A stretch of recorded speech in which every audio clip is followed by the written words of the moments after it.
Bienvenidos, soy Moisés Naim desde Washington. Encantado de estar de nuevo con ustedes. Hoy tengo un programa especial con un invitado especial. Su nombre es James Stavridis. Es un almirante retirado de la Marina de Estados Unidos. Él tiene además un PhD en Relaciones Internacionales.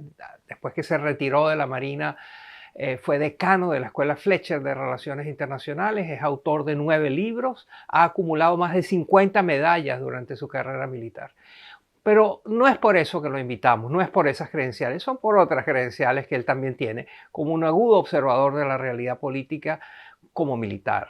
Él fue el comandante supremo de la OTAN en Europa durante varios años, comandaba todas las tropas aliadas en esa región. También fue el jefe, tenía el comando máximo de las operaciones militares cuando hubo los ataques secretos a Siria, cuando hubo los ataques a Libia que desencadenaron la caída de Muammar el-Gaddafi, y es uno de los militares retirados más respetados de Estados Unidos. Como experto, pero ya retirado, ahora puede hablar mucho más libremente. Es una voz sumamente oída en los círculos de Washington, es muy discreto, pero tiene acceso a los más altos niveles. En fin, es una de estas personas que está presente, que es reconocido, respetado en todos los ámbitos. Y hoy, a 2 días de las elecciones, estas importantes elecciones de Estados Unidos, lo oímos en cuanto a qué piensa sobre lo que va a pasar, pero más allá de las elecciones, cómo piensa él que es el futuro más inmediato de este país, de los conflictos que lo azotan, de las oportunidades que tiene, de las capacidades que retiene y de las fuerzas que está perdiendo. Todo esto y más en mi conversación con James Stavridis. A continuación.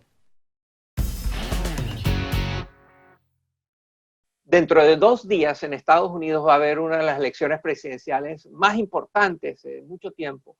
¿Usted cree que va a haber una transición pacífica de poder? Confío en que habrá una transición pacífica del poder en Estados Unidos. Lo que no sé es cuándo exactamente ocurrirá eso. Es totalmente posible que no sepamos los resultados 1 o 2 días después de las elecciones, o incluso después de una semana. El Poder Judicial, ciertamente el Poder Ejecutivo y el Congreso tendrán que jugar un papel en ese proceso, pero al final del día estas instituciones harán lo necesario para garantizar una transferencia de poder legal y pacífica. De eso estoy muy seguro. ¿Qué se puede hacer para que en las próximas elecciones presidenciales no haya tal nivel de incertidumbre, de vulnerabilidad, de ese sentimiento de que puede haber un problema en la transferencia de poder? ¿Qué hay que reparar en este proceso? Me hacen esa pregunta con mucha frecuencia y vale la pena acotar antes de que responda que soy bipartidista. Estoy registrado como votante independiente. Hillary Clinton me consideró como su posible candidato a la vicepresidencia y luego el presidente Donald Trump me ofreció un puesto en su gabinete. Así que te daré una respuesta centrista. Creo que hay 3 cosas que debemos hacer para unificar al país. La primera es celebrar el servicio, y con esto no me refiero solamente al servicio militar. Me refiero a los maestros, a los doctores, a los oficiales electos, particularmente a las autoridades locales, a nuestros voluntarios de los cuerpos de paz, a los diplomáticos. En segundo lugar, debemos seguir trabajando para asegurarnos de que, especialmente nuestros jóvenes, sepan que en Internet no siempre se dice la verdad y que sepan diferenciar entre las noticias que realmente son falsas y las que dicen que son falsas aunque sean reales. Ese es un proceso que debe enseñarse en nuestras escuelas. En tercer lugar, diría que hay que ir a votar. Debemos identificar y votar por candidatos que estén dispuestos a trabajar con aquellos que piensen diferente, candidatos que sean de centro. Creo que esa es la manera en la que el electorado debe afrontar las dificultades en este momento. Se están alzando voces que piden la reforma del sistema electoral de Estados Unidos. Como se sabe, este es un sistema donde el que gana, el voto popular, el que saca la mayor cantidad de votos de la gente, no es que necesariamente el que gana la presidencia. Y eso dicen que hay que cambiarlo. ¿Usted qué piensa?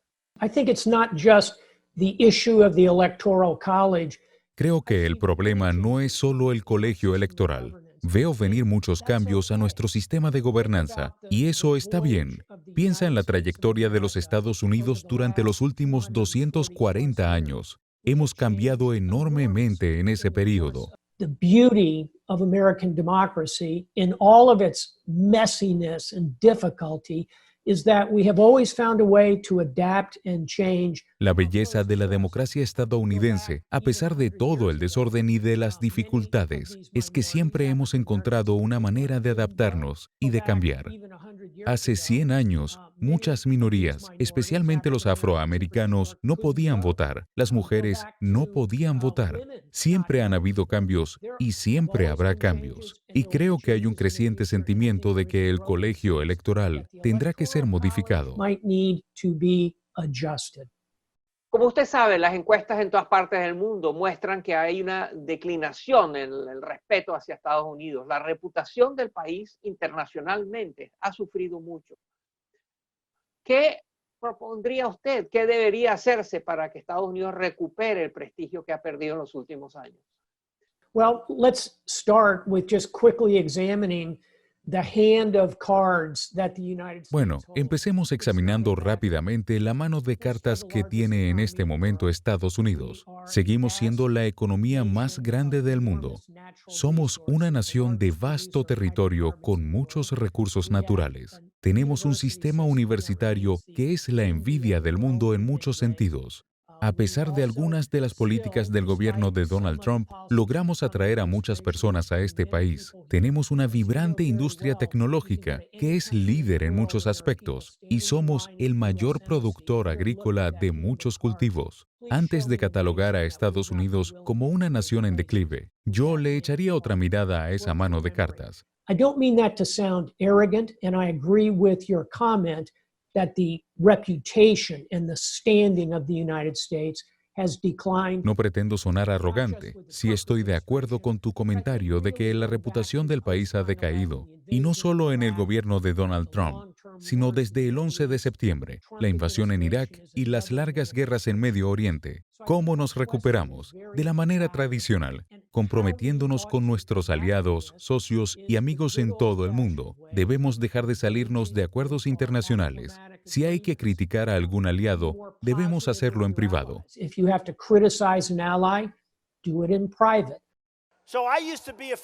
Yo solía admirar a Angela Merkel, creía que era fantástica, una gran líder, una buena líder, pero lo que le hizo a Alemania es una desgracia.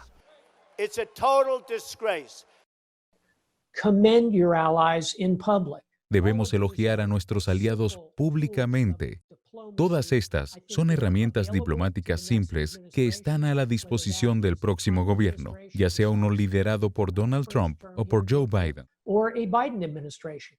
¿Cuál cree usted que son las principales amenazas que enfrentan los Estados Unidos? I'll tell you three things that really keep me awake at night. Te diré tres cosas que me mantienen despierto en las noches. Una de ellas es la pandemia, y no se limita a la COVID-19.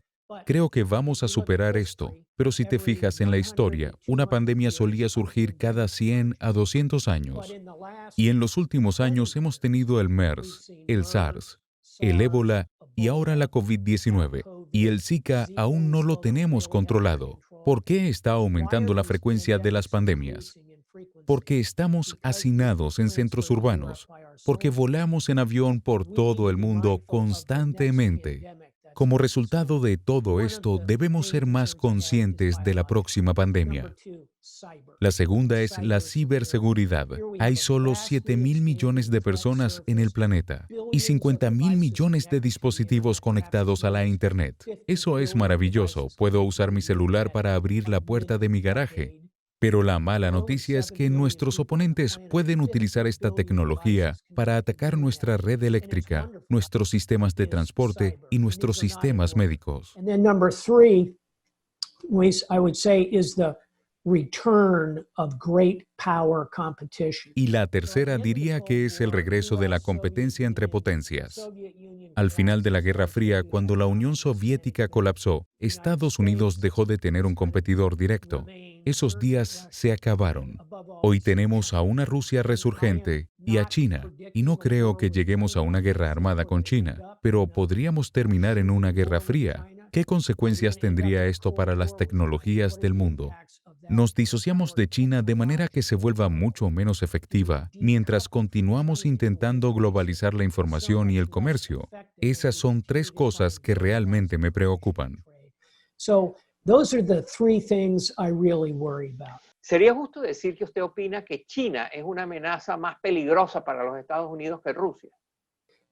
Yes, with one exception, and that is in the Sí, con una excepción. En el caso de un enfrentamiento nuclear, que esperemos sea improbable, Rusia tiene miles de armas nucleares. China solo tiene algunos cientos de ellas. Pero en todos los otros aspectos, China es un reto mucho mayor para Estados Unidos. Russia is a nation in decline. Demographically, economically, Rusia es una nación en declive en términos demográficos y económicos.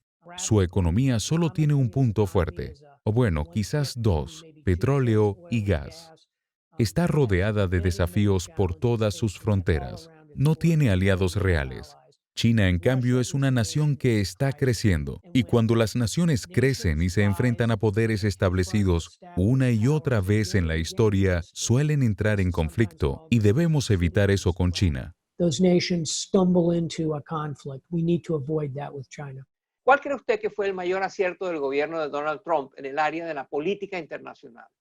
I don't think there is one big significant achievement. Yo no creo que haya algún logro significativo, pero han alcanzado resultados positivos en el colapso del autodenominado Estado Islámico. Recordemos que a principios del gobierno de Trump, el Estado Islámico estaba en tanques dirigiéndose hacia Bagdad. Esa amenaza no ha sido completamente eliminada, pero creo que se redujo significativamente. En segundo lugar, la creciente sensación de que algunos estados árabes están dispuestos a colaborar con Israel es un logro bastante importante. Tal vez no es tan importante como conseguir que Arabia Saudita reconozca a Israel, pero que los Emiratos Árabes Unidos, Bahrein y quizás Sudán lo reconozcan es positivo. Y considero que la nueva versión del Tratado Comercial entre Canadá y Estados Unidos, el TMEC, es un logro positivo. De nuevo, no creo que sean cambios radicales o enormes, pero hay tres cosas que creo que ha hecho razonablemente bien. But there are three things that I think they've done reasonably well. ¿Cuál ha sido el principal fracaso de Donald Trump en el área internacional? There have been many. I would argue withdrawing from the Paris Climate Accords. Han habido muchos. Yo diría que retirarse de los acuerdos de París sobre el clima fue un fracaso de liderazgo del más alto nivel en la gobernanza global. Failure of leadership at the highest levels of global governance. I announce the withdrawal of the United States. Anuncio la salida de los Estados Unidos del horrible, costoso e injusto Acuerdo de París. Paris Climate Accord.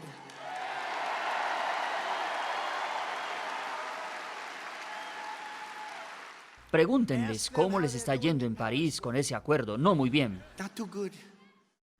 I would argue that we have not sufficiently confronted Russia for its Argumentaría que no hemos hecho suficiente por confrontar a Rusia por su participación ilegal en nuestro proceso electoral y sus violaciones a la soberanía de Ucrania y otros lugares. Y creo que fue un fracaso significativo desvincularse de tantos de nuestros aliados, principalmente de la OTAN. Todavía no hemos roto esas alianzas del todo, pero les hemos puesto demasiada presión. Creo que vamos a pagar un precio en el futuro. but we have put so much pressure on them. I think we will pay a price going forward. Usted conoce muy bien América Latina y le quiero preguntar sobre eso. Usted acaba de escribir una columna que dice que toda la turbulencia política, las dificultades que está pasando América Latina son una oportunidad para que Estados Unidos ayude, intervenga y recupere y estreche lazos que antes había entre Estados Unidos y América Latina. Elabore eso. I believe, first and foremost, we share the Americas together. En primer lugar, creo que compartimos las Américas. No me gusta el término americanos para referirse a los estadounidenses. Todos somos americanos y hay una poderosa oportunidad para trabajar juntos en este hemisferio. Siento que hay tres cosas que Estados Unidos puede hacer de manera más eficaz. La primera es incrementar las oportunidades de libre comercio y tratar de convertir al TEMEC en una asociación hemisférica de libre comercio mucho más amplia. La segunda es la diplomacia. Creo que la Organización de los Estados Americanos es una organización sólida, pero hasta el momento su desempeño no ha estado a la altura. Creo que hay una verdadera oportunidad para Estados Unidos si se involucra más e invierte más tiempo y energía en la OEA. Y la tercera, y quizás la más importante, es el hecho de que la población latina en Estados Unidos está creciendo significativamente. Today it's about 15% of the population. By mid-century, it'll probably be 30% of the population. We are well on our way to being a bilingual, bicultural nation. Hoy representan alrededor del 15% de la población. A mediados de siglo, esa cifra probablemente ascenderá a un 30%. Estamos camino a ser una nación bilingüe y bicultural, y eso hará que nos vinculemos culturalmente de manera más eficaz con este mundo del sur. Y para ello nuestras políticas de inmigración deben estar bajo control. Debemos encontrar un camino hacia la ciudadanía para los trabajadores extranjeros y reconocer el valor de un flujo de bienes, servicios, trabajadores y turistas en la frontera sur de Estados Unidos y la frontera norte de México. Soy muy optimista con respecto al futuro de las relaciones entre Estados Unidos y América I Latina. am very optimistic about U.S.-Latin American relations going forward. ¿Qué es lo que Estados Unidos debería hacer distinto con respecto a Venezuela?